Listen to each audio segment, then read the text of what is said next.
Bapa kami di dalam kerajaan surga, berkatilah pemberitaan firman Tuhan pada hari ini. Di dalam kesempatan harinya Tuhan, hari kami boleh menikmati persekutuan dengan Tuhan dan persekutuan dengan sesama orang percaya. Kiranya Tuhan menurunkan berkat-Mu atas kami sekalian. Sucikan dan kuduskan kami satu persatu.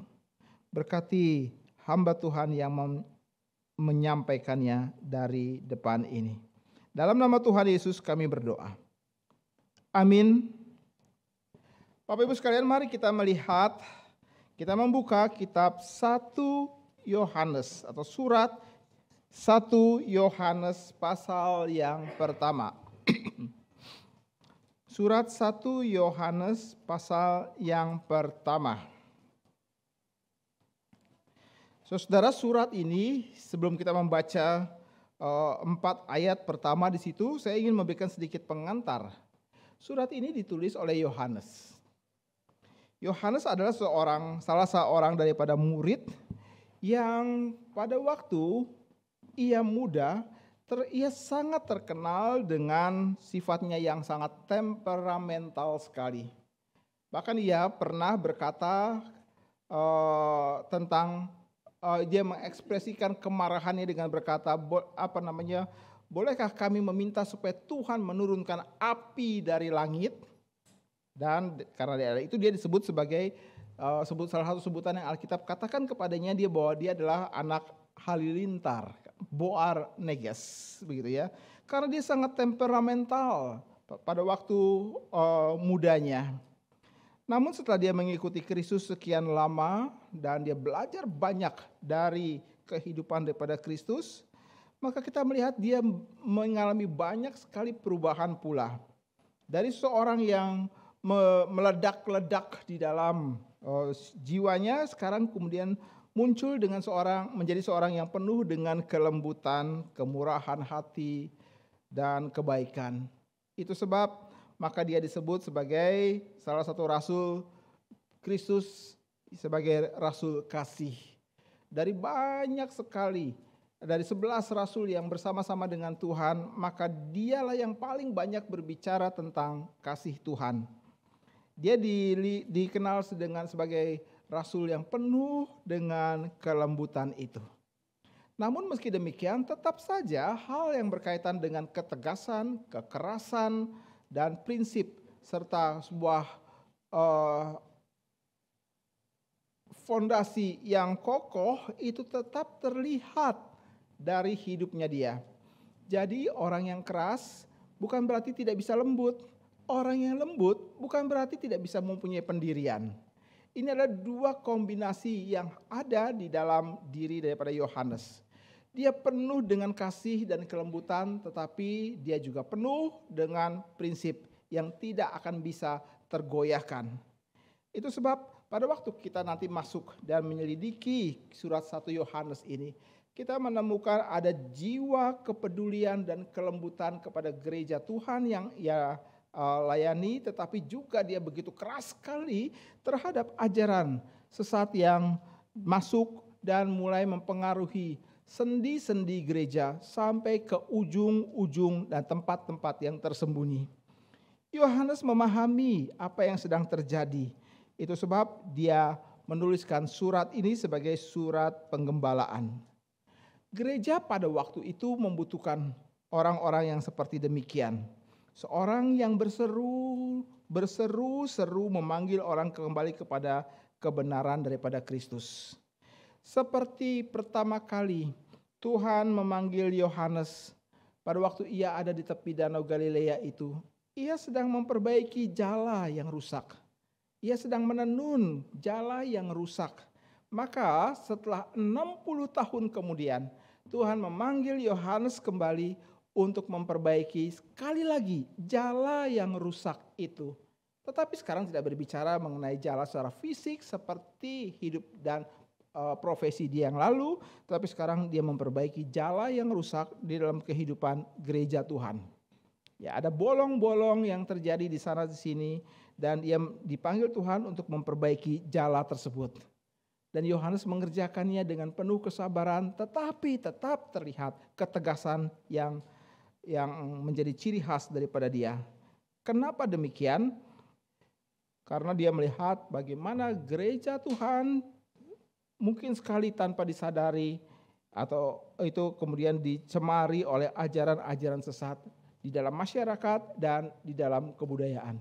Itu sebab tema daripada Speak pada saat ini yang akan berlangsung pada tanggal 13 Mei nanti itu akan menyoroti hal-hal apakah yang mungkin tidak terlihat, yang gereja tidak sadari, sebab dunia itu sangat gencar sekali dan sangat giat sekali masuk secara perlahan, melingkupi dan meresap ke dalam sendi-sendi daripada kehidupan hidup gereja dan orang Kristen pada umumnya, dan memberikan tawaran-tawaran dan konsep hidup dunia yang dirasa sebagai sebuah opsi baru di tengah-tengah keletihan dan kebosanan yang mungkin sekali melanda hidup banyak orang Kristen.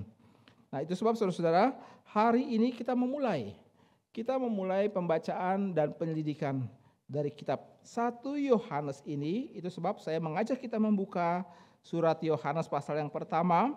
Kita akan membaca ayat yang pertama hingga ayat yang keempat. Ayat pertama sampai dengan ayat yang keempat, mari kita akan membacanya bersama-sama. 4 ayat ini. Ya, 1 Yohanes pasal yang pertama ayat 1 sampai keempat. 1, 2, 3. Apa yang telah ada sejak semula, yang telah kami dengar, yang telah kami lihat dengan mata kami, yang telah kami saksikan, dan yang telah kami raba dengan tangan kami tentang firman hidup. Itulah yang kami tuliskan kepada kamu. Hidup itu telah dinyatakan dan kami melihatnya. Dan sekarang kami bersaksi dan memberitakan kepada kamu tentang hidup kekal yang ada bersama-sama dengan Bapa dan yang dinyatakan kepada kami. Apa yang telah kami lihat dan telah kami dengar itu kami beritakan, supaya kamu pun boleh persekutuan dengan kami, dengan Yesus, dengan anaknya Yesus Kristus. Dan semuanya ini kami tuliskan kepada kamu, supaya sukacita kami menjadi sempurna. Kalau saudara perhatikan, maka di dalam prolog ini atau di dalam pendahuluan ini, Yohanes sedang berbicara tentang 3 aspek, yaitu tentang hubungan, tentang persekutuan, dan tentang sukacita. Ini akan menjadi outline daripada khotbah hari ini. Kita akan berbicara tentang hubungan, tentang persekutuan, dan tentang sukacita. Sekali lagi, ini disampaikan di dalam konteks Yohanes melihat apa yang sedang terjadi di dalam gereja Tuhan. Apa yang sedang terjadi di dalam situasi saat itu, bahwa ada banyak orang Kristen dan ada banyak kesempatan juga di dalam gereja-gereja Tuhan di sepanjang abad dan tempat, mereka akan berhadapan dengan adanya ajaran-ajaran yang sepertinya Kristen, tetapi sebenarnya sama sekali bukan. Ya, dan kenapa mereka kemudian atau gereja Tuhan atau orang Kristen, saudara, kalau saya memakai istilah gereja Tuhan atau orang Kristen itu, saya berharap dan pikiran saudara itu akan dipakai secara interchangeably atau secara bergantian. Karena bicara mengenai gereja Tuhan bisa kita mengerti sebagai orang Kristen, bicara mengenai orang Kristen kita bisa mengertinya sebagai gereja Tuhan. Begitu ya. Kenapa demikian? Ajaran sesat bisa masuk dan kemudian mendapatkan tempat di dalamnya, oleh karena saudara, berita tentang kekristenan itu adalah berita yang bersifat mutlak. Ya, kekristenan itu berbicara tentang sesuatu yang bersifat mutlak di dalam kebenaran. Ini adalah ciri khas Kristen. Berkaitan dengan hal apa? Yohanes membukanya dengan mengatakan tentang Kristus, tentang Bapa, tentang keselamatan. Ini hal yang bersifat mutlak adanya. Itu sebab tidak mengherankan kalau kemudian ada banyak orang yang mendengarnya langsung bergejolak. Oleh karena apa? Karena dunia atau orang pada umumnya mereka sangat tidak menyukai adanya aspek eksklusivisme seperti demikian. Mereka akan kemudian mencetuskan kalimat seperti mengatakan, kamu tuh terlalu sombong sekali. Kenapa kamu yang berani mengklaim diri bahwa di dalam kepercayaanmu itu adalah sesuatu yang mutlak adanya. Kalau kamu mengatakan hanya di dalam Kristus ada keselamatan, bagaimana dengan orang lain? Bagaimana sebenarnya mereka mau mengatakan, bagaimana dengan kepercayaan yang saya pegang? Kalau kamu berkata hanya dalam kekristenan, itu adalah keselamatan, maka kamu sedang mengatakan bahwa di luar kekristenan secara khusus, apa yang saya imani tidak ada keselamatankah? Maka Yohanes di dalam bagian ini berkata, benar. Benar. Ini sesuatu yang tidak boleh dibantah. Ini sesuatu yang tidak bisa dinegosiasikan. Ini sesuatu yang tidak bisa untuk dicari jalan tengah dan menciptakan perdamaian di sana dan di sini. Kita sedang berbicara tentang iman, kata Yohanes. Dan Yohanes berkata bahwa semuanya itu sudah ada sejak semula. Tentang firman hidup itu, firman hidup yang bicara tentang hidup yang kekal, dan firman hidup itu adalah di dalam Kristus, dan dalam Kristus itu berarti persekutuan dengan Bapa pula. Dan itulah yang menyebabkan atau menimbulkan sukacita yang tidak akan pernah habis-habisnya. Nah, saudara-saudara, apa yang Yohanes alami itu akan berulang di sepanjang abad dan tempat. Gereja Tuhan membutuhkan adanya orang-orang yang jeli dan melihat situasi dan kondisi yang ada. Seperti sesuatu yang sama tetapi nampaknya tidak. Nah, saudara, orang-orang mengatakan, kenapa kita harus mempertahankan sesuatu yang bersifat eksklusivisme seperti itu? Bukankah ini terdengar terlalu rasis, terlalu sempit, atau bahkan berita itu terlalu kuno? Maka lebih baik kita memegang tangan dan berjabat tangan satu dengan yang lain. Jangan berbicara mengenai perbedaan, tapi bicaralah berkaitan dengan kesamaan. Kalau kau bicara mengenai perbedaan, maka engkau sedang menciptakan musuh di sana dan di sini. Engkau sedang berkata hal itu bukan merupakan sebuah ajaran yang sehat. Lebih baik kalau begitu tidak usah bicara dengan hal yang bersifat doktrinal. Lebih baik kita berbicara tentang sebuah persekutuan. Bukankah itu yang dikatakan? Lebih baik kita berbicara mengenai sebuah persekutuan. Itu lebih menyenangkan. Nah, Yohanes menyinggung aspek persekutuan. Sepertinya dia mau berkata demikian. Apa kamu bilang? Kamu mau bicara tentang sebuah persekutuan? Baik, saya akan kasih tahu apa yang disebut sebagai persekutuan. Itu nanti yang kedua, bagian kedua yang akan kita bicarakan. Kalau kita bicara berkaitan dengan kehidupan di gereja, maka gereja harus mempunyai titik tolak dan fondasi kepada Kristus, baru gereja berbicara tentang apa yang disebut sebagai keselamatan. Kalau tidak, maka tidak pernah akan ada keselamatan. Keselamatan yang sejati itu oleh karena pekerjaan daripada Yesus yang benar. Yesus yang benar akan memberikan keselamatan yang sejati. Di luar itu tidak ada. Saudara, orang tidak puas dengan kalimat seperti itu.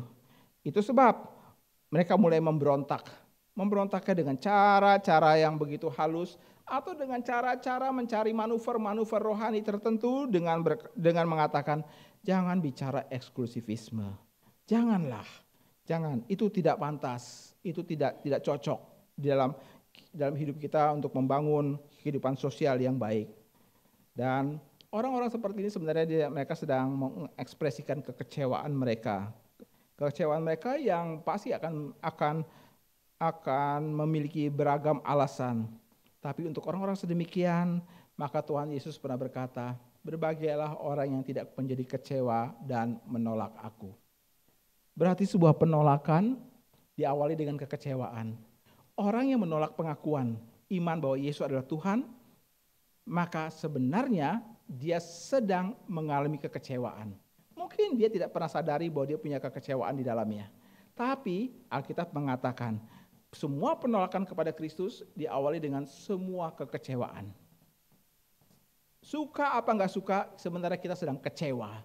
kecewa sama Tuhan. Paling tidak kecewa yang kelihatannya sopan adalah jangan bicara eksklusivisme. Jangan bicara tentang pernyataan kemutlakan di dalam kekristenan. Jangan bicara seperti itu. Itu sebenarnya kekecewaan. Kekecewaan. Kenapa harus ada ajaran seperti demikian? Nah, apa yang dikatakan itu keluar dari dalam hatinya, maka sebenarnya sekali lagi akan kelihatan bahwa apakah orang ini dapat disebut orang yang percaya kepada Kristus? Maka sebuah tanda tanya besar bisa disematkan kepadanya. Lalu apakah orang seperti ini dapat dikatakan sebagai orang yang sudah mendapatkan keselamatan? Itu pun juga tanda tanya yang besar yang kita bisa lihat dari perkataan-perkataan yang disampaikan oleh orang tersebut.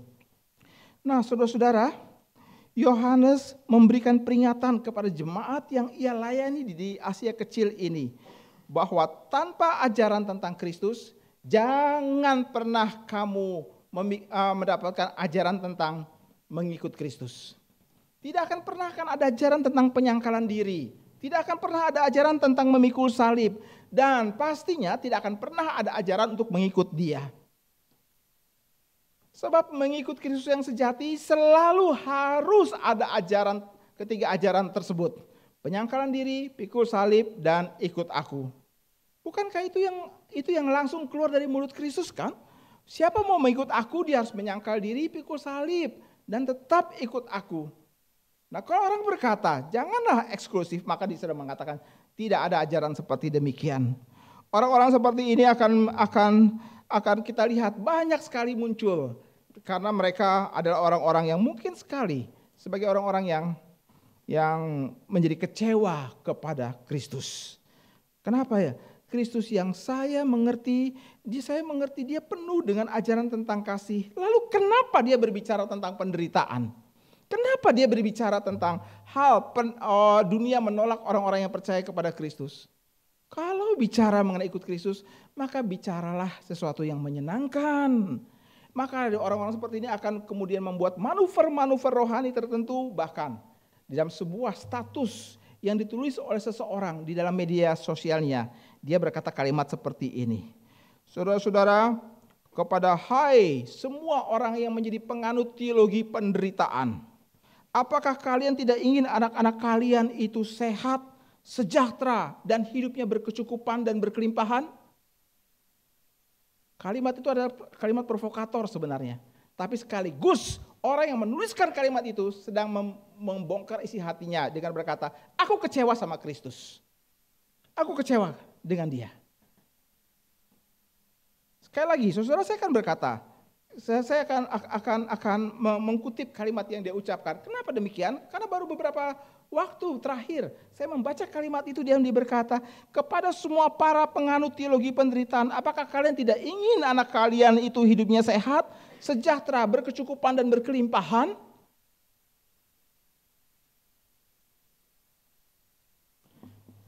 Saya tidak tahu ada apa yang ada di pikiran orang ini. Tahu yang pasti adalah dia pasti kecewa sama Tuhan. Dia pasti kecewa karena Tuhan Yesus berkata demikian. Berbahagia orang tidak menjadi kecewa karena menolak aku. Mungkin kekecewaannya itu tidak diekspresikan dengan vulgar di depan. Tetapi melalui kalimat-kalimat dan manuver-manuver rohani tertentu. Seakan-akan apa yang kamu katakan itu salah. Dan inilah yang benar. Bukankah Allah menginginkan kita bahagia? Bukankah Allah menginginkan kita menikmati sejahtera dalam kehidupan? Saudara-saudara, ini bukan problema saat ini dan di sini saja. Ini problema yang dihadapi oleh Yohanes juga. Dihadapi oleh Yohanes.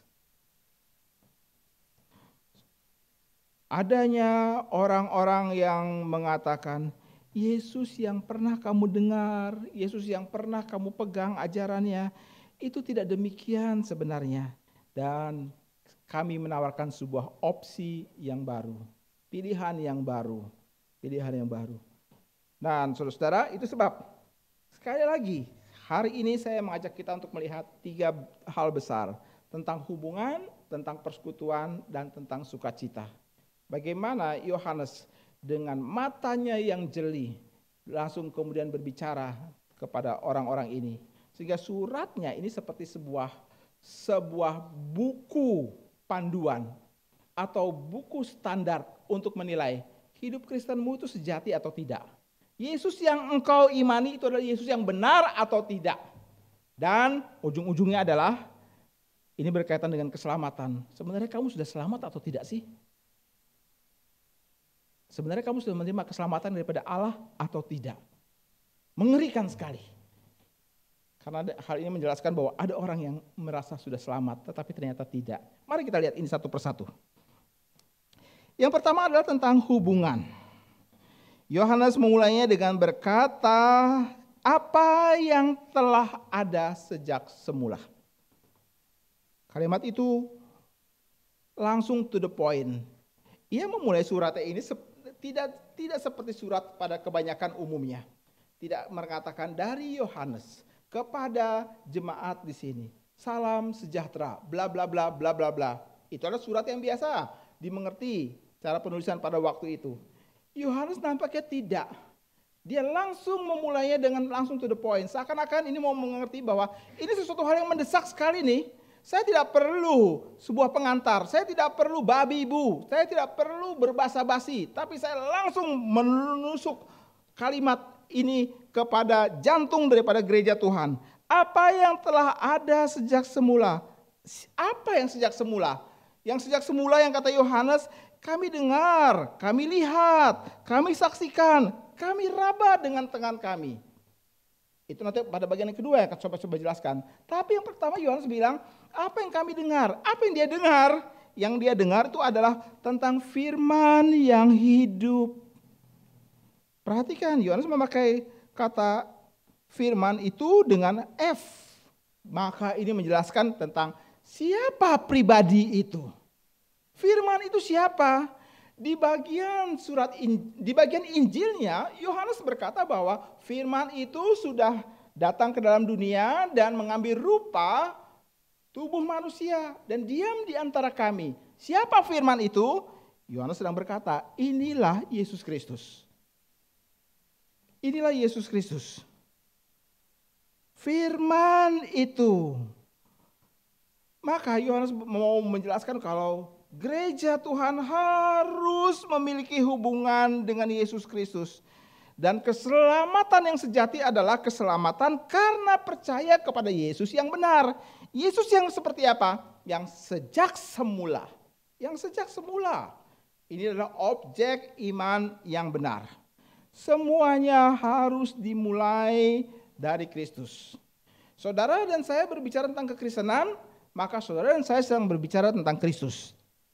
Saudara dan saya berbicara tentang aku hidup beriman, maka itu adalah beriman kepada Kristus. Kita sedang berbicara tentang ketaatan, maka itu berarti ketaatan kepada Kristus. Kita sedang berbicara tentang pengakuan, tentang mengasihi, tentang ibadah, tentang sebuah persembahan, tentang macam-macam hal dalam kaitan dengan percaya kita, maka ini semuanya berkaitan dengan Yesus Kristus. Ini adalah objek iman kita. Objek iman kita tidak boleh berpindah kepada yang lain. Tidak boleh berpindah kepada siapapun juga. Sebab di dalam bagian yang lain Paulus berkata bahwa hanya satu-satunya perantara antara Allah dan manusia, yaitu manusia Yesus Kristus. Paulus juga berkata bahwa Kristus itu adalah hidup orang percaya. Saudara, saya akan mengajak kita untuk melihat beberapa ayat-ayat Alkitab dan ini sebagai ayat-ayat referensi. Maka hal yang pertama saya mengajak kita untuk memperhatikan Filipi pasal yang pertama ayat yang ke-27. Ya, Filipi pertama ayat yang ke-27 yang akan menolong kita tentang apa artinya segala sesuatu itu adalah tentang Kristus. Filipi pertama ayat yang ke-27. Mari kita membaca ayat ini bersama-sama. Filipi pertama, maksud saya pertama-tama ayat yang ke-21. 1, 2, 3. Karena bagiku hidup adalah Kristus dan mati adalah keuntungan. Hidup adalah Kristus. Pertama-tama hidup adalah Kristus. Kalau hidup adalah Kristus maka berarti semuanya yang kamu punya, yang kamu pikirkan, yang kamu rasakan, yang kamu lakukan. Ini adalah ekspresi daripada imanmu kepada Kristus. Itu ditunjukkan dalam ayat yang ke-27. Kita baca sama-sama sekali lagi. 1, 2, 3. Hanya hendaklah hidupmu berpadanan dengan Injil Kristus. Sampai situ saja. Hanya hendaklah hidupmu berpadanan dengan Injil Kristus. Paulus melihat ada kemungkinan orang yang percaya tetapi hidupnya itu kemudian mulai senggol sana, senggol sini. Main mata sana, main mata sini. Atau dengan kata lain, ada kemungkinan seseorang menjadi kecewa lalu kemudian mencari semacam tawaran yang baru. Saudara, itu sebab Paulus di dalam bagian yang lain lagi kepada orang-orang di Galatia, dia mengemukakan akan kekhawatiran dia. Ya, dia mengatakan, kalian kenapa memulainya di dalam roh? Lalu kemudian kalian mau mengakhirinya dengan daging? Ini adalah cara yang Tuhan pakai untuk menggembalakan jemaatnya. Tuhan sepanjang zaman itu akan memunculkan orang-orang. Dia panggil dan menaruh hati dalam diri orang-orang seperti ini untuk menjadi gembala daripada jemaat Tuhan. Untuk mengingatkan mereka, untuk memperhatikan mereka, untuk menegur mereka. Bahkan menegur mereka dengan begitu keras sekali. Saudara-saudara, Yohanes adalah orang di zamannya. Semua murid yang lain, semua rasul yang lain mungkin saat itu sudah tidak ada. Sebab Yohanes adalah murid yang terakhir. Atau rasul yang terakhir yang hidup. Dia adalah satu orang yang tidak mati secara martir. Dia mati karena tua dan dibuang di dalam pulau Patmos. Nah saudara, Yohanes seperti seorang yang berseru-seru di tengah-tengah zaman yang begitu besar sekali untuk mengingatkan mereka. Hati-hati, sebab ajaran-ajaran tersebut selalu muncul. Ajaran-ajaran yang melawan Tuhan itu selalu muncul, diawali dengan kekecewaan kepada Tuhan. Itu sebab kita mengenal ajaran pluralisme, bukan, yang menyatakan bahwa tidaklah kita berbicara mengenai eksklusivisme. Semuanya adalah sama, semuanya sama. Lalu kemudian ajaran relativisme yang mempertanyakan tentang hal kemutlakan. Agnostisisme yang berkata, apakah memang kita bisa mengetahui segala sesuatu? Maka kita tidak akan pernah mungkin mengetahui segala sesuatu, termasuk segala sesuatu tentang Allah. Pada dirinya sendiri sebenarnya agnostisisme itu adalah self-defeating, ya, atau melawan dirinya sendiri. Kalau dia berkata kita tidak mungkin mengetahui segala sesuatu, maka sebenarnya dia sedang mengetahui segala sesuatu. Apa yang dia ketahui adalah kita tidak mengetahui segala sesuatu. Itu self-defeating pada dirinya sendiri. Jadi sebenarnya ini adalah sesuatu hal yang mencoba untuk mencari opsi, tetapi ternyata tidak menyelesaikan masalah. Termasuk Gnostisisme.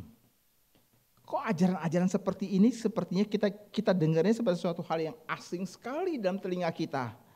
Termasuk apa yang mau saya coba tekankan, yaitu Gnostik. Gnostik kita dengar seperti sebuah ajaran filsafat masa lalu. Enggak loh. Semua ajaran-ajaran seperti ini selalu akan berdandan dan mempersolek diri dengan caranya di dalam setiap zamannya. Dulu kita akan memperhatikan misalnya seorang memakai pakaian dengan ditentukan dengan zamannya. Zaman dahulu kita akan melihat orang pakai celana yang gombrang, ada ploy yang besar-besar dalam celananya. Kemudian dalam zamannya kemudian mulai bergeser, mulai menyempit. Sehingga ukuran celana itu sebesar ukuran betis.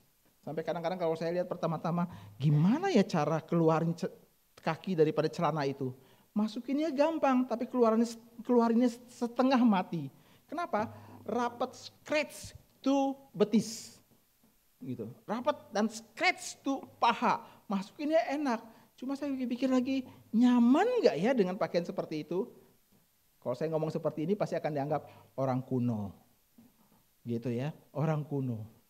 Ya, saya juga nggak habis pikir melihat kok ada celana robek dijual di mall, begitu ya. Yo, saya punya banyak tuh di rumah tuh, udah belel lagi. Yang biasa saya pakai buat kerja bengkel, udah belel, robek. Wah kalau saya jual lagi mungkin laku kali ya, begitu. Ada yang mau beli? Saya rela hati loh jual. Gitu. Nah, kita kembali saudara. Ajaran ini seperti kelihatannya kuno, tapi enggak. Mereka bersolek diri dalam setiap zamannya. Bersolek diri dan menampilkan diri sehingga dapat diterima. Gnostik itu adalah ajaran yang Yohanes sedang hadapi. Dan saya akan menguraikan sedikit tentang apa itu Gnostisisme. Ya, apa itu Gnostisisme? Ini adalah salah satu filsafat Yunani. Filsafat ini mengajarkan dualisme. Dualisme yaitu adalah ajaran ini mengatakan semua yang bersifat fisik itu adalah jahat. Semua yang bersifat rohani itu adalah baik. Di balik pikiran daripada Gnostisisme itu adalah pikiran daripada Plato, ya Plato. Dan Gnostisisme kemudian masuk dan merayap, menelusuri setiap sudut dan sendi daripada gereja. Yang fisik jahat, yang rohani baik. Saudara, itu sebab kenapa kemudian pada akhirnya Gnostisisme itu menolak ajaran tentang inkarnasi Yesus Kristus. Sebab Alkitab berkata bahwa Yesus datang di dalam tubuh manusia. Ya, dalam tubuh manusia. Ditolak. Kenapa demikian? Karena itu jahat. Gnostik itu akan menolak ajaran tentang kelahiran daripada anak darah Maria. Dia juga akan menolak akan ajaran bahwa Yesus itu adalah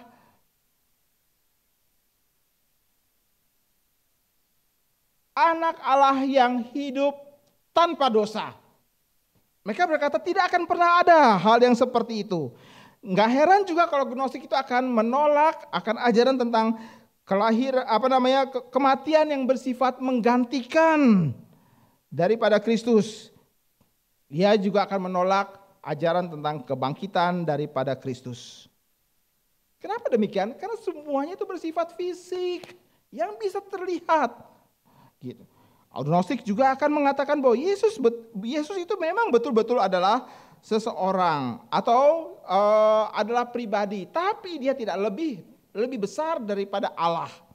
Yesus itu adalah ciptaan Allah yang tertinggi dan termulia daripada semua ciptaan Allah yang lain.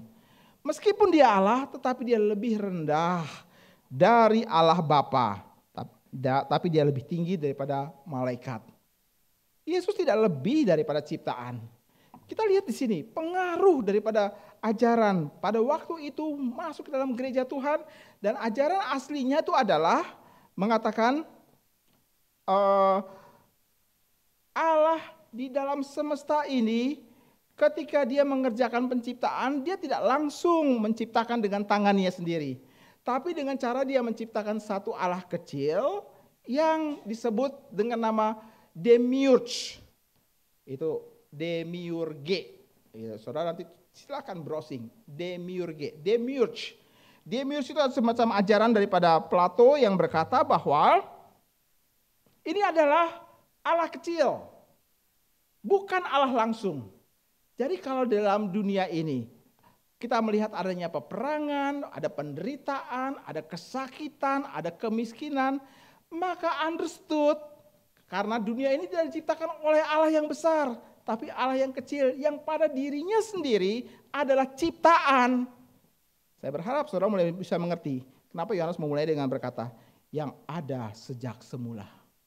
Itu adalah counter terhadap ajaran daripada Gnostik yang mengatakan Yesus ada ciptaan yang tertinggi. Ini sebenarnya bibit daripada saksi Yehova. Saudara mengetahui bahwa saksi Yehova tidak menerima Yesus sebagai Allah. Dia adalah manusia biasa yang pada waktu pembaptisan maka roh Allah turun dan masuk ke dalam dirinya yang memungkinkan diri daripada Yesus dapat melaksanakan kehendak daripada Allah Yehova. Sampai kemudian dia mati dan Allah Yehova itu kemudian berkenan kepadanya. Dibangkitkannya lah dia dan kemudian diangkat menjadi Allah.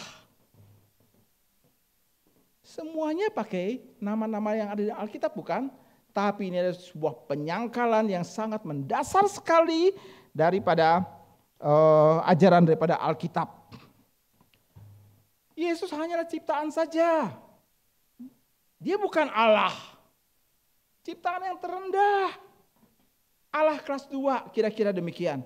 Dia bukan Allah yang tertinggi, tapi Allah kelas 2. Jadi kalau kemudian seluruh semesta dikatakan bahwa ada semacam kesulitan dan penderitaan, enggak heran. Karena itu adalah karya daripada Allah kelas 2. Lalu Gnostik juga mengajar bahwa ada semacam pengetahuan khusus yang diberikan tidak kepada semua orang, tapi kepada orang-orang tertentu saja. Mereka adalah orang-orang yang mendapatkan wahyu khusus. Dan mereka adalah orang-orang spesial. Mereka adalah perantara antara Allah dengan manusia. Hanya mereka yang diberikan pengetahuan itu. Dan pengetahuan itu akan membawa mereka kepada pengalaman-pengalaman tertentu yang kemudian mereka bisa ajarkan kepada banyak orang yang lain lagi. Ini kan sedang berbicara tentang keperantaraan. Tentang keperantaraan. Dan apakah hal ini juga ada dalam gereja Tuhan sampai dengan saat ini? Banyak. Ada orang-orang yang mengklaim diri, kalau aku berdoa maka Allah hadir di depanku dan berbicara kepadaku. Bahkan ada seorang yang berkata, aku tidak mempersiapkan khotbah. Persiapan khotbahku aku lakukan pada waktu aku berjalan ke gereja dan Yesus duduk di sampingku dan berbicara apa yang mesti aku khotbahkan. Saudara pernah mendengar kira-kira kesaksian-kesaksian model-model seperti ini? Kalau saudara mendengarnya, tidakkah saudara merasa, kenapa ya? Kok saya tidak pernah mengalami pengalaman seperti demikian? Orang-orang seperti ini ketika menceritakan pengalamannya, saya berdoa Tuhan menjawab, saya berdoa Tuhan berbicara, saya berdoa Tuhan memimpin. Kok seperti suatu hal itu menjadi mudah sekali? Sangat mudah. Tuhan seperti sangat dekat kepadaku, seperti saya kalau misalnya membutuhkan pertolongan Tuhan, saya seperti berjalan sebentar mengetok pintu kamar sebelah dan disitulah kamarnya Tuhan. Kenapa begitu gampang sekali? Sementara kita pada waktu berdoa, kita memulai doa itu dalam keheningan dan menyelesaikannya pun di dalam keheningan. Kita nggak pernah mendengar suara Tuhan, kita nggak pernah mencoba untuk mendapatkan pengalaman dia duduk di depan saya. Sampai kemudian untuk menutupi kekecewaan itu kita membuat semacam imajinasi dalam pikiran kita tentang kedekatan kita dengan dia.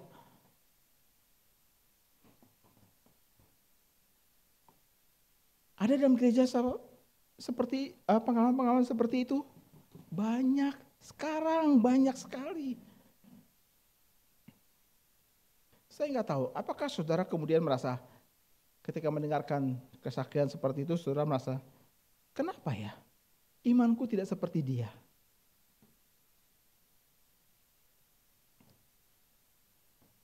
Kenapa ada orang yang berani berkata, mendoakan pasangan yang sudah bertahun-tahun tidak memiliki anak. Dan dia datang dan dia didoakan dan kemudian setelah amin, orang yang mendoakan ini berkata, hari ini, tahun depan kamu punya anak. Mirip dengan perkataan kepada Abram bukan? Hari ini, tahun depan kamu punya anak. Kenapa kita kalau pun kita berdoa pun setelah amin, kita masih menebak-nebak jawaban doa itu kok? Tuhan jawab atau tidak ya? Kita menebak-nebaknya. Dan kita berharap Tuhan memberikan sesuai dengan apa yang kita mau. Tapi tidak menutup kemungkinan, jujur saja kita menebak kok. Kita menebak dengan harap-harap cemas. Orang menjadi tidak puas karena setiap kali membuka mata setelah mengucapkan kata amin, tidak ada berita apapun juga. Tidak bertemu dengan Yesus seperti para murid, seperti orang-orang lain yang kelihatan sangat begitu akrab sekali. Itu sebab mereka meminjam ide gnostik dalam kehidupan iman mereka. Dan Yohanes mengkoreksinya. Sekali lagi, Yohanes mengkoreksinya. dengan berkata itu tidak benar. Apa yang dia koreksi? Dia berbicara tentang pribadi Kristus, berbicara tentang keselamatan. Ini pada waktu dia berbicara tentang hubungan. Dan itu sebab hari ini tentang Kristus, saya ingin mengajak kita untuk memikirkan apa yang Yohanes pikirkan. Dia memikirkan dua hal tentang Kristus. Pertama, tentang kekekalan Yesus. Yang kedua, tentang kemanusiaan Yesus. Saudara, tentang kekekalan Yesus, Yohanes berkata, apa yang telah ada sejak semula. Yesus bukan ciptaan tertinggi. Dia ada sejak semula. Dia tidak berada di dalam realm sejak semula, tetapi dia berada before. Apa yang disebut sebagai ada itu ada. Wah, ini agak sulit. Maksudnya bagaimana? Semua yang ada itu menjadi ada, pasti ada keberadaan lain yang mendahuluinya, bukan? Kalau saya mau menciptakan meja ini atau mimbar ini, maka keberadaan saya harus ada terlebih dahulu dari mimbar ini. Dan keberadaan saya lah yang membuat mimbar ini menjadi ada. Itulah yang Yohanes mau maksudkan. Sejak ada dari semulanya. Saya jadi mengingat, ini mirip sekali dengan apa yang Yohanes katakan di dalam Injilnya. Yohanes 1 ayat 1. Pada mulanya adalah firman, firman itu bersama-sama dengan Allah, firman itu adalah Allah. Segala sesuatu dijadikan oleh dia dan tanpa dia. Tidak ada segala sesuatu pun yang menjadi ada. Yohanes mau berkata, kamu bicara tentang Kristus, maka dia adalah yang kekal adanya. Dia tidak diciptakan. Justru keberadaannya menjadikan semua yang ada itu menjadi ada. Nah, saudara, mari saya akan mengajak kita untuk melihat apa yang ada dalam pikiran Yohanes. Saya merasa bahwa Yohanes mempunyai kejelian yang khusus untuk memperhatikan hal-hal seperti ini dibandingkan semua murid yang lain. Dia menyimak dengan seksama perkataan-perkataan kekal daripada Kristus. Mari kita perhatikan dalam Yohanes pasal yang ke-8. Dalam Yohanes pasal yang ke-8 ayat yang ke-58. Yohanes 8 ayat 58. Konteks daripada ayat ini adalah pada waktu Yesus berbicara bahwa dia adalah Allah. Ya, mari kita membaca sama-sama. Yohanes 8 ayat yang ke-58. 1, 2, 3. Kata Yesus kepada mereka, aku berkata kepadamu, sesungguhnya sebelum Abraham jadi, aku ada. Sebelum Abraham jadi, atau sebelum Abraham ada, aku ada. Di dalam terjemahan bahasa Inggris, itu akan lebih jelas lagi. Before Abraham was, I am.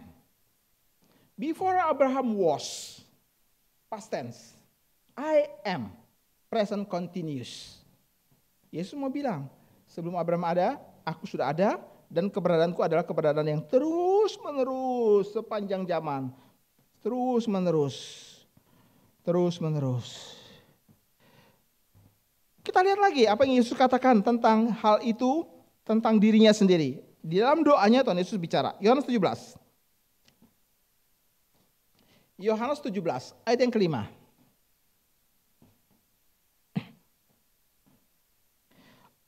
Mari kita membaca sama-sama. 1, 2, 3.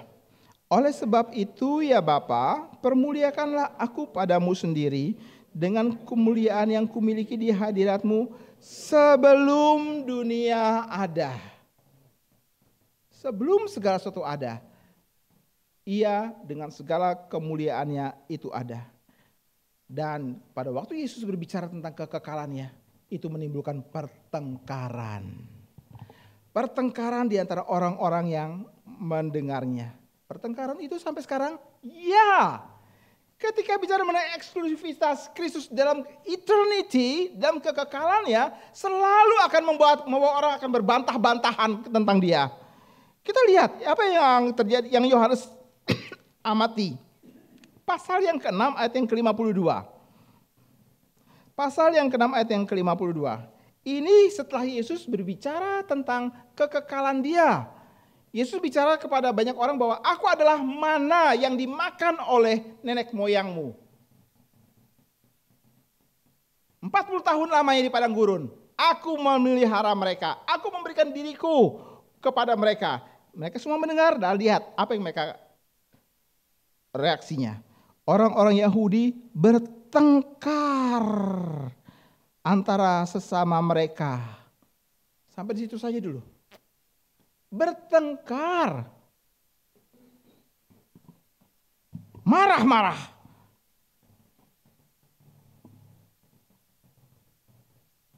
Saudara-saudara, pribadi Kristus di dalam being-nya, existence-nya, itu tidak disukai. Dunia tidak menyukainya. Sama sekali. Saudara dan saya berkata kita percaya kepada Yesus Kristus yang sedemikian, maka berita saudara pasti akan dibantah. Kesaksian saudara juga pasti akan dibantah. Dan apa yang saudara katakan itu akan menimbulkan pertengkaran. Saudara, ini bukan hanya ada di dalam perjanjian baru dari diri Kristus. Kalau kita memeriksa di dalam perjanjian lama, kita melihat nubuatan tentang Kristus itu dari catatan Mika. Mika berbicara tentang nubuatan tentang Mesias. Ya, ini kebanyakan dikutip pada waktu berita Natal. Pasal yang ke-5. Mari kita lihat. Mika pasal yang ke-5. Tetapi engkau, hai Bethlehem Efrata, hai yang terkecil di antara kaum-kaum Yehuda, daripadamu akan bangkit bagiku seorang yang akan memerintah Israel. Perhatikan, yang permulaannya sejak purbakala, sejak dahulu kala. King James menerjemahkannya sebagai from old, from everlasting. Itu King James. Terjemahan yang dekat dengan bahasa asli itu dari New American Standard Bible. Terjemahannya begini, from long ago, from the days of eternity. Saudara dan saya, kita percaya kepada Kristus yang seperti demikian. Kristus yang adalah Allah yang keberadaannya jauh sebelum segala sesuatu itu ada. Sebelum semua yang ada itu ada. Sebelum semua otak-otak yang memberontak dan melawan dia itu ada. Sebelum semua hati-hati yang merasa keberatan itu muncul dan mengemukakan keberatannya. Sebelum tindakan-tindakan yang kasar ditunjukkan kepadanya. Dia sudah ada. Dan dia menciptakan dan dia memberikan semua kesempatan bagi semua orang-orang seperti ini. Untuk pada akhirnya harus tunduk di depan kebenaran eternity. Kristus yang kekal itu. Saudara-saudara, hal pertama yang Yohanes kasih tahu kepada jemaat di Asia Kecil itu. Kamu pernah mendengar Yesus sebagai yang diciptakan? Bukan. Yesus sudah ada sejak semula. Ini hal yang pertama. Yang kedua adalah Yohanes membawa kita untuk melihat kemanusiaan Kristus. Gnostik mengatakan Yesus tidak mungkin memiliki tubuh manusia. Karena tubuh fisik itu jahat. Dan karena itu jangan bicara bahwa Yesus itu adalah yang pernah hadir di dalam dunia. Kekristenan modern saat ini mencoba untuk mencari dalam tanda kutip pendamaian dengan berkata, kalau kita bicara mengenai Yesus, maka bicaralah dari dua sudut. Pertama, apakah dia sungguh-sungguh tokoh sejarah? Kalau dia betul-betul pernah hadir dalam sejarah, maka please jangan masuk dan mengatakan bahwa dia adalah tokoh iman. Ini marak loh sekarang. Yesus, dia hanya tokoh sejarah saja, jangan bicara tokoh iman. Dia pernah hadir dalam sejarah betul, kita bahkan mengetahuinya, tempat tinggalnya dan kita mengetahui siapa orang yang menjadi saudara-saudaranya, orang tuanya kita kenal. Bahkan di dalam masa inkarnasi keberatan itu pun muncul, bukan? Kita kenal siapa dia. Karena itu bicaralah, dia hanya dalam tatanan, dia adalah tokoh sejarah yang pernah ada. Orang hebat, orang besar. Dan banyak orang yang mengikuti dia. Tapi jangan masuk bahwa dia adalah tokoh iman. Kamu sudah kebablasan. Kalau kamu mau bicara bahwa dia adalah Allah dan kamu mendasarkan hidup imanmu padanya, maka berhentilah dalam tokoh iman. Jangan bicara bahwa dia adalah tokoh sejarah. Dia hanyalah tokoh imanmu saja. Jangan kamu masuk, kamu akan susah hati di situ. Ini adalah kembangan daripada gnostik pada zaman ini. Sudah akan menjumpai. Ada ya orang-orang seperti gini. Sebab apa ya? Sebab ajaran seperti ini diajarkan oleh bahkan teolog-teolog Kristen. Mengajarkan Yesus di dalam dua hal yang berbeda. Yohanes berkata tidak demikian. Kenapa? Dia bilang, kami lihat, kami dengar, kami menyentuhnya dengan tangan kami. Dia tokoh sejarah, betul. Dia pernah hadir dalam inkarnasi tubuh manusia, betul. Kami bersama dengan dia, berjalan bersama dengan dia. Bahkan Yohanes dalam Alkitab disebut sebagai orang yang pernah meletakkan kepalanya di dada Kristus. Saya mentafsirkannya sebagai dia menaruh dan mendengarkan detak jantung daripada Kristus itu. Hanya mau mengungkapkan tentang kedekatan relasi dia dengannya, dengan Kristus. Nah, hal kedekatan ini kemudian dicoba dikemas demikian rupa oleh dunia modern dengan berkata, kita bisa merasakan kedekatan Yesus sama seperti kita dekat dengan ayah kita. Seperti kita dekat dengan ayah kita. Seperti kita dekat dengan kekasih kita. Saudara, dengan pasanganmu kau bisa memanggil dengan nama akrab, bukan? Beb. Hai Beb. Gitu. Waktu anak saya pertama kali mau saya ajarkan, panggil papi atau papa. Saya bilang papa. Kenapa? Karena papi bisa interpretasi macam-macam. Maka papa. Gitu. Panggilnya papa. Ekspresi kedekatan. Dan saudara pasti anakku panggil dirimu dengan panggilan-panggilan akrab, panggilan-panggilan sayang, bukan? Engkau dengan istrimu juga panggilan sayang. Istrimu memanggil engkau juga dengan panggilan sayang. Say, apa lagi? Tadi beb, apa lagi? Istri saya panggil saya husband. Itu panggilan sayang dia kepada saya. Husband. Itu karena pernah dengar, lihat di TV ada acara drama. Suamiku. Oh, gitu kan. Pernah dengar, pernah lihat program itu? Suamiku, istriku. Maka dia dapat inspirasi dari situ, dia panggil saya husband. Saya panggil dia wife.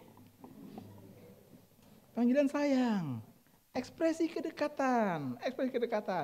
Nah, kita kembali ke dalam ekspresi kedekatan dengan Allah. Wah, kita bisa ciptakan istilah-istilah tertentu. Istilah-istilah tertentu yang sepertinya members only, between me and him. Yohanes sudah mau mengatakan tidak. Kalau kamu panggil dia, panggillah Yesus Kristus. Firman hidup itu. Saudara, karena kalau enggak kita akan sangat menekankan tentang hal imanensi, kedekatan kita dengan Allah, kita mengabaikan transendensi. Atau yang kedua, kita sangat menekankan transendensi bahwa Allah itu begitu jauh sekali. Sampai-sampai kita tidak pernah merasakan kedekatan dengan dia.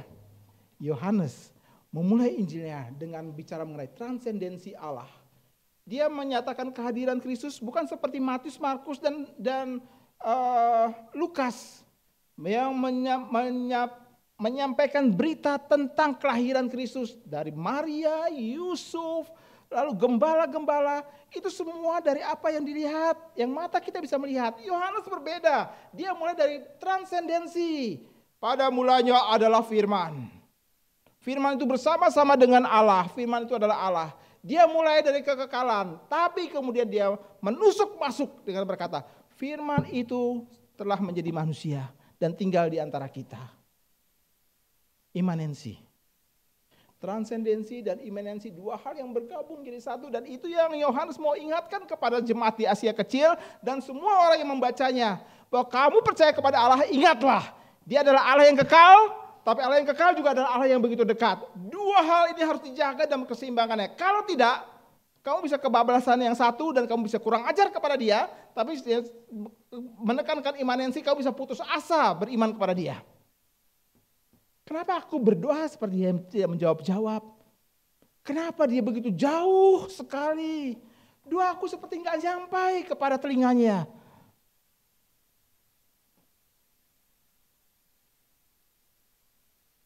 Saudara-saudara, dua kombinasi ini akan membangun bagaimana hidup iman kita itu bisa mempunyai fondasi yang begitu kokoh.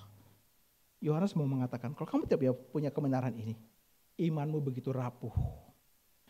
Tidak penting bangunan itu seberapa indah, seberapa megah di atas. Kalau fondasimu kokoh, maka kamu akan mudah berantakan. Kalau ada guru-guru palsu datang dan berbicara satu hal yang sangat indah sekali tentang Kristus, kalau fondasimu itu kokoh, maka akan mudah kamu terhilang. Saudara, guru-guru ini guru-guru palsu di dalam gereja yang dihadapi Yohanes ini adalah guru-guru yang sangat giat sekali untuk mengaburkan berita Injil dengan memakai filosofi daripada Gnostik dan membawa mereka untuk melihat Yesus yang lain. Mirip-mirip, sama enggak? Apakah dalam gereja pada saat ini ada Yesus dalam tanda kutip? Yang lain juga banyak. Banyak model Yesus yang ditawarkan. Yesus itu seperti produk marketing. Yang kamu suka silakan ambil. Kamu suka silakan beli. Ada banyak produk yang ditawarkan di pasar tentang Yesus. Yesus yang seperti apa yang kamu suka? Maka belilah itu. Sama seperti kita melihat pakaian. Pakaian yang cocok dengan kita, yang pas dengan badan kita, dan membuat kita nyaman, maka itu yang kita beli, bukan? Maka Yesus pun bisa jadi semacam produk seperti demikian. Kalau kamu nyaman, cocok, dan pas, itu Yesusmu. Yohanes bilang tidak. Sebelum semua pikiran itu muncul, dia ada sejak semula. Kekristenan terhubungan pribadi dengan Kristus. Kristus yang seperti apa? Kristus yang kekal.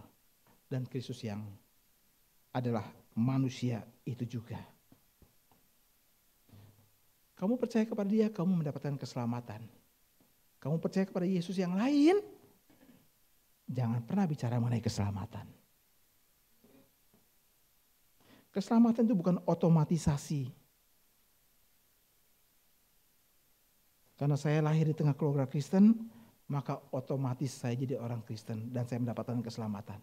Tidak demikian. Yohanes mau mengatakan, jangan pikir Yesus seperti yang ada dalam ide Gnostik, tersembunyi, jauh, dan dia bukan memiliki tubuh fisik.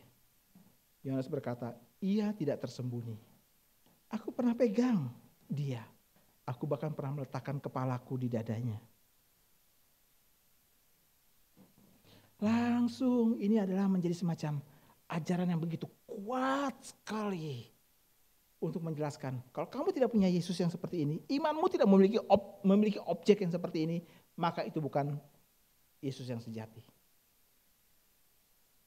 Gereja sepanjang abad perlu dipelihara akan konsep kebenaran ini. Termasuk GRI Buaran. Ini hal yang pertama. Hal yang kedua, Yohanes berkata tentang sebuah persekutuan.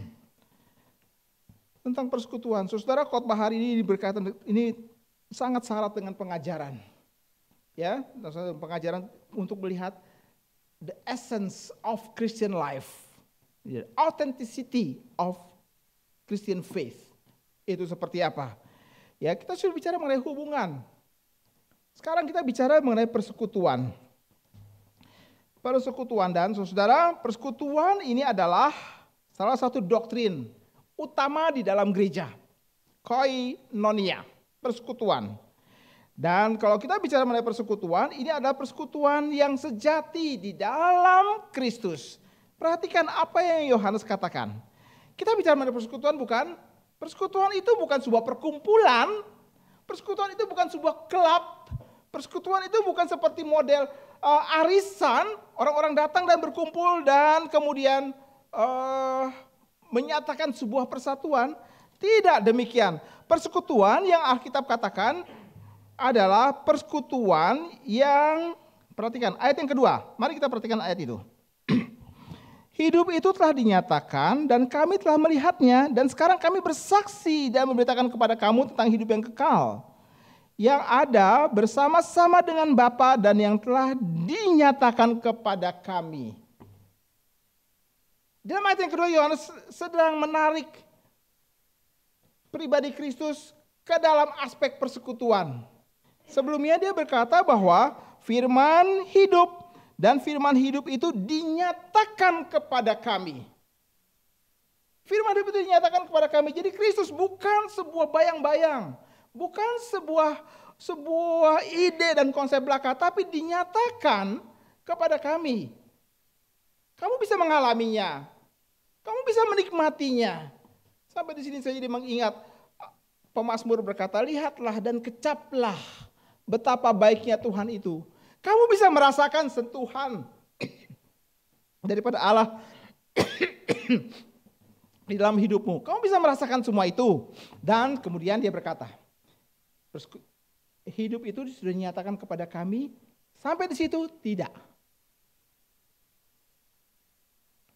Bersama-sama dengan Bapa. Persekutuan Kristen itu adalah persekutuan bersama dengan Kristus dan bersama dengan Bapa.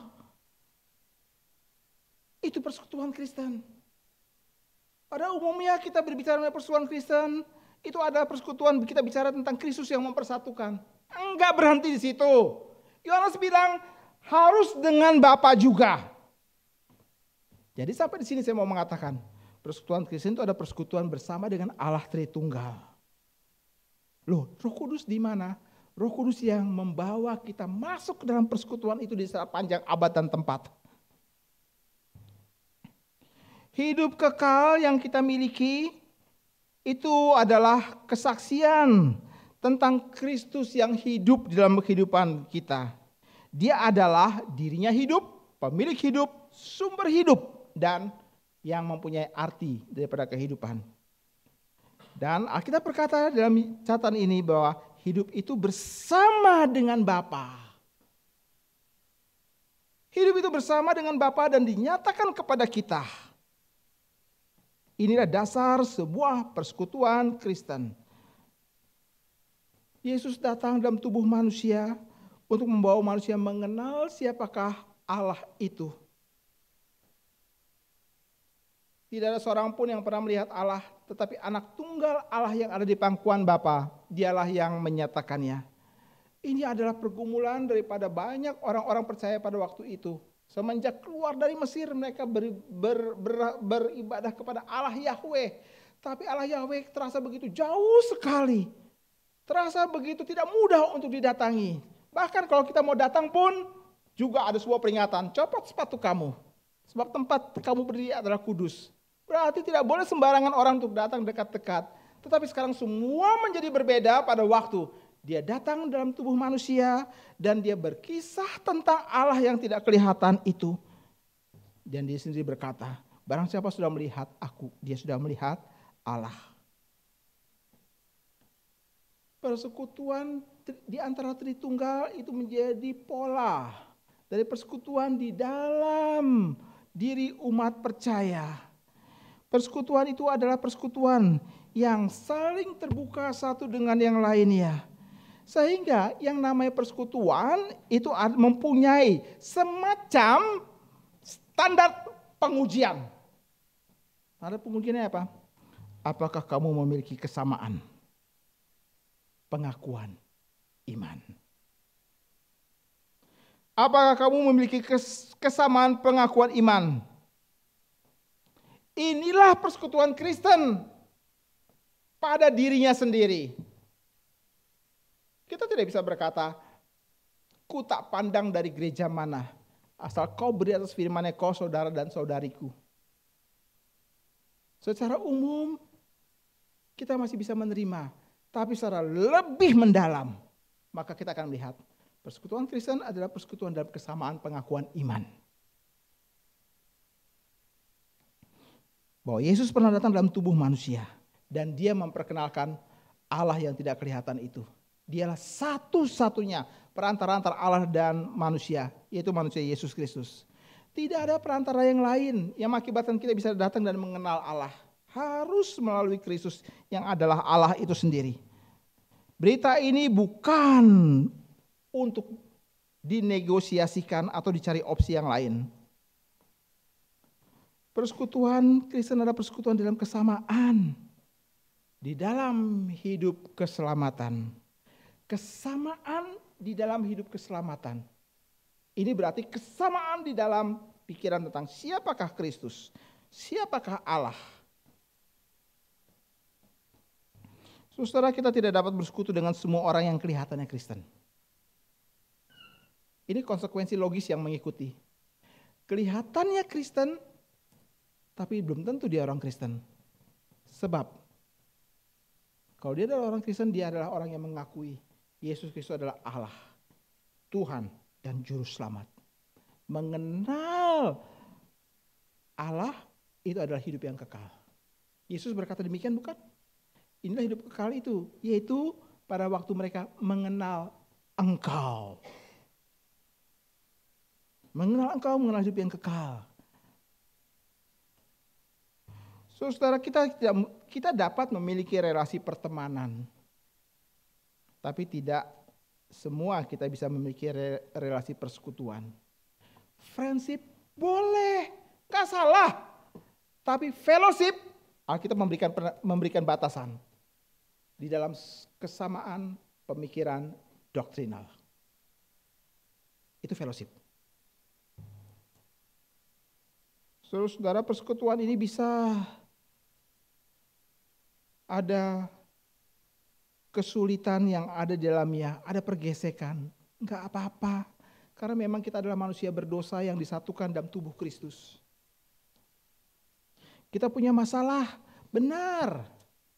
Bahkan seorang Paulus pun pernah satu kali dalam sebuah persekutuannya dengan anak didiknya, dia berkata, aku penghujat, aku penganiaya, aku seorang yang ganas.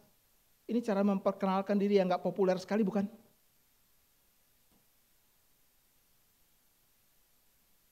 Dia berkata setelah sekian tahun lamanya dia masih mengingat.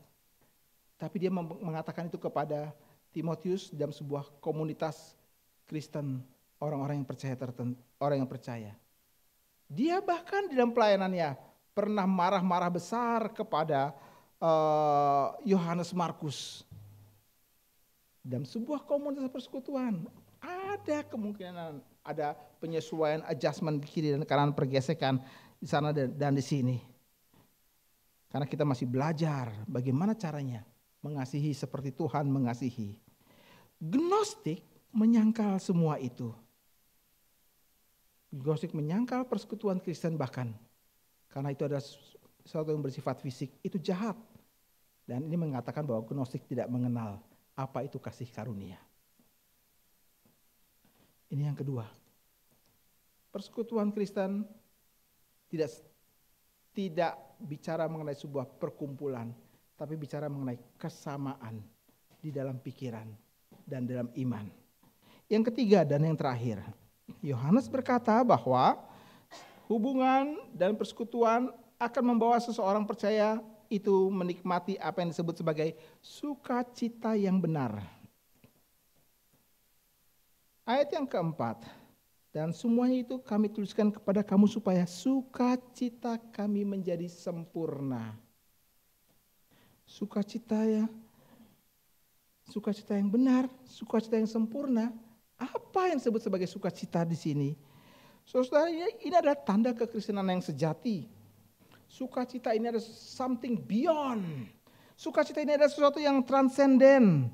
Sukacita ini sangat bergantung tentang bagaimana engkau menaruh hidupmu dan kepercayaanmu kepada Kristus dan kepada Bapa. Sukacita ini fondasinya adalah hidup di dalam kebenaran. Coba kita perhatikan apa yang Yohanes katakan di dalam 3 Yohanes 4. Mari kita membaca ayat ini sama-sama. 3 Yohanes pasal yang keempat. Sama-sama, 1, 2, 3. Bagiku tidak ada sukacita yang lebih besar daripada mendengar bahwa anak-anakku hidup dalam kebenaran. Kamu mau bicara mengenai sukacita? Maka dasar ujinya adalah kamu hidup dalam kebenaran atau tidak. Sukacita Kristen adalah sukacita karena hidup dalam kebenaran. Kita lihat lagi, 2 Yohanes 4. Kita baca sama-sama sekali lagi. 1, 2, dan 3. Aku sangat bersukacita bahwa aku mendapati bahwa separuh dari anak-anakmu hidup dalam kebenaran sesuai dengan perintah yang telah kita terima dari Bapa. Suka ini bukan karena hati kita diliputi dengan gembira dan kita tertawa terbahak-bahak. Kita merasa bahagia oleh karena misalnya saja anak kita lulus ujian. Atau kita merasa bahagia oleh karena hari ini saya akan menikahi engkau. Saya lulus dengan predikat summa cum laude. Dan semua orang berdecak kagum dan berdiri memberikan standing ovation kepada saya. Dan saya bergembira karenanya. Tidak. Kita memberikan kita semacam batasan. Kalau kamu mau berbicara mengenai sukacita dalam sebuah persekutuan, maka sukacitamu itu adalah karena kamu hidup dalam kebenaran. Sepertinya di sini Yohanes sedang mau mengatakan kepada jemaat di Asia Kecil yang dia layani ini, di Efesus ini. Saya melihat seperti hidupmu bersukacita. Karena kamu rasanya memiliki jawaban terhadap pergumulan imanmu. Mereka tidak sadar bahwa itu adalah pengaruh pada gnostik yang begitu besar sekali. Yohanes bilang tidak demikian. Tidak demikian. Sukacita itu adalah karena kamu berada dalam kebenaran. Sukacita ini tidak terkondisi oleh situasi apapun.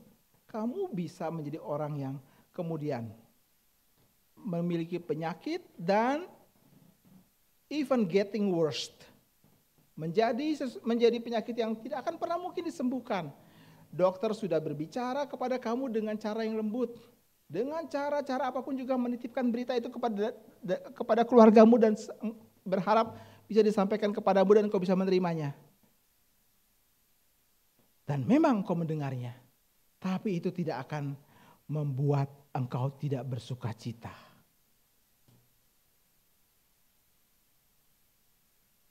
Tidak terganggu oleh kondisi apapun. Dan saya mau mengatakan, sukacita kekristenan adalah bukan add-on. Sebuah program yang ditambahkan. Tapi itu suatu program yang muncul jadi hidupmu semenjak engkau percaya kepada Kristus. Sukacita Kristen itu juga bukan topping. Sama seperti engkau beli es lalu orang berkata, mau toppingnya apa nih? Toppingnya apa? Tidak, sesuatu yang sudah mengikuti ansih pada dirinya sendiri.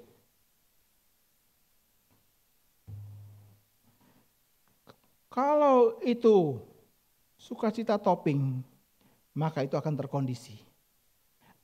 Aku mau toppingnya mesis. Aku mau toppingnya marshmallow.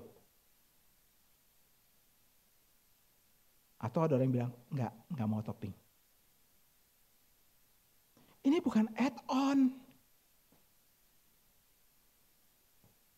Saudara-saudara, John Piper itu berkata, kita tidak dapat memuliakan Tuhan dengan benar kecuali kita menikmati Dia secara menyeluruh. Dia sudah mau berkata, kalau hidupmu tidak ada hidup Kristus, kamu tidak akan pernah bisa bersukacita dengan benar. Di bagian yang lain, seorang pentafsir yang bernama Arthur W. Pink, dia bilang begini, kegembiraan itu dalam hidup Kristen pastinya bukan sebuah kemewahan. Pada waktu COVID, kita kalau ketawa, waduh senang bener bukan? Nambah imun katanya. Itu pada waktu COVID. Kegembiraan itu bukan sebuah kemewahan, tapi sebuah kebutuhan rohani kita. Kita wajib bergembira dalam Tuhan karena Alkitab memerintahkannya. Kita tidak memuliakan Tuhan jika kita mengatakan percaya kepadanya dan kita bersungut-sungut pula kepadanya.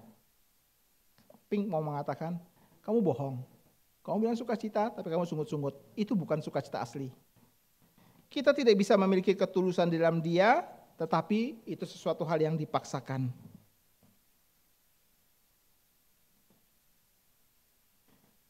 Sukacita itu muncul dalam hidup Kristen karena aku pernah bertemu dengan Dia. Bukan Yesus di dalam imajinasi pikiranku. Sama seperti yang dikatakan oleh Gnostik. Gnostik berbicara Yesus punya tubuh fisik. Tapi maafkan, tubuh itu adalah tubuh maya. Tidak benar. Kalau kita menyentuhnya seperti tembus. Ngeri ya. Gnostik berkata, Yesus tubuhnya tubuh maya. Yohanes bilang, tidak. Aku pernah menyentuhnya. I've touched him. Aku pernah menyentuhnya. Hidup Kristen itu bukan percaya Yesus dari imajinasi sendiri dan kemudian memiliki pengalaman emosional yang kita disebut sebagai kelahiran kembali. Hidup Kristen adalah hidup karena percaya kepada Kristus yang pernah datang ke dalam dunia, yang pernah mati dan pernah bangkit. Hidup Kristen iman Kristen dilabuhkan kepada Kristus yang seperti demikian. Dan semua orang yang pernah mengalaminya akan membentuk sebuah kesamaan dan sebuah komunitas persekutuan satu dengan yang lain sambil saling menguatkan satu dengan yang lainnya. Untuk berkisah tentang aku pernah ditolong oleh Tuhan, kamu juga, dan saling menguatkan satu sama lain. Kalau tidak, maka itu hanyalah sebuah kepura-puraan belaka. Saya akan menutup khotbah ini dengan mengajukan pertanyaan implikasi. Saudara dan saya dapat saja berada di dalam gereja, tapi tidak tentu kita berada di dalam Kristus. Saudara mungkin dapat mengenal pendetamu dengan baik, tapi engkau tidak mengenal Kristusmu dengan baik. Saudara mungkin mendapatkan namamu tercantum di dalam database keanggotaan gereja, tapi engkau mungkin akan kaget sebab namamu tidak pernah tercantum dalam buku kehidupan. Saudara, kekristenan sejati pada dasarnya adalah Yesus Kristus yang dinyatakan di dalam kitab suci, dialami dalam kehidupan dan persekutuan baru di antara sesama umat tebusan, dan yang diberitakan dengan sukacita. Pastikan Anda memilikinya. Tuhan memberkati. Mari kita tunduk kepala, kita mau berdoa.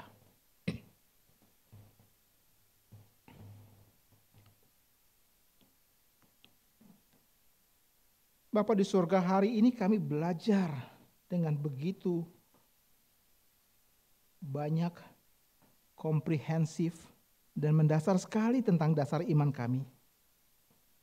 Kami tahu apa yang dialami oleh Yohanes itu akan terus-menerus berulang di dalam setiap zaman dengan cara yang berbeda, dengan kemasan yang berbeda. Termasuk dalam zaman kami ini. Kami berterima kasih karena Tuhan membuat kami awas, membuat kami waspada, membuat kami harus berpikir dengan lebih baik lagi tentang iman kami. Sebab ini tidak saja bicara mengenai apa yang kami ketahui tentang Kristus, tapi ini bicara tentang bagaimana kami hidup di hadapannya di dalam hidup keselamatan yang sejati. Terima kasih Bapa.